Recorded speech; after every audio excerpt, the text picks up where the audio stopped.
ቶኪቻን እውነት ለመናገር 30 ኪሎ ሜትር ከሐዋሳ አይኑን አስረን ወስደን የሆነ ቦታ ላይ ብናወርደው ተመልሶ መንገዱን አውቆ ሐዋሳ ይገባል ብያለሁ። ከስልጣን እስክትወርዱ ድረስ መቼም ነው እናንተን ይቅርታ ማልጠይቀው ሲል አርቲስት ዮሐንስ በቀለ ቶኪቻው ለሲዳማ ክልል አመራሮች ገለጸ። ይቅርታ አልጠይቅም፣ ምንም ይቅርታ የሚገባቸው ከእናንተ ጋር የይቅርታ ፕሮግራምም የለንም። በቃ የህዝባችን ጥያቄ መልስ እስኪያገኝ ድረስ እናንተ ከስልጣን ከዚህ ከተቀመጣችሁበት ወንበር እስክትወርዱ ድረስ ትግላችን ይቀጥላል።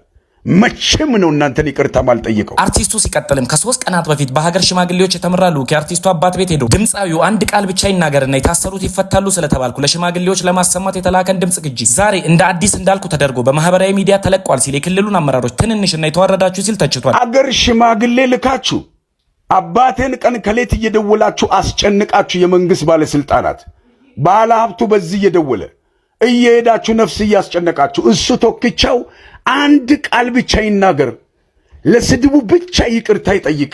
እኛ የታሰሩትን እንፈታለን፣ ያለውን የመልካም አስተዳደር እጦት ችግር በጠቅላላ እንመልሳለን፣ የተነሱትን ጥያቄዎች ተቀብለናል እንመልሳለን ብላችሁ ነው ይህንን ተናግሬ ለሽማግሌዎች እንዲሰሙ የላኩላችሁ አይደለ?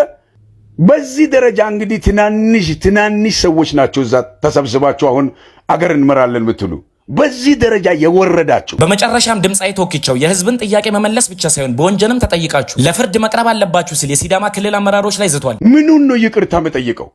እናንተ በእናንተ ቤት በቃ እንደው አጋልጣችሁ ሞታችሁ ወዴት ምኑን ነው የምታጋልጡት? የህዝብን ጥያቄ ሳትመልሱ የህዝብ ጥያቄ አይደለም፣ የህዝብ ጥያቄ መመለስ ብቻ አይደለም፣ እናንተ መውረድ ነው ያለባችሁ።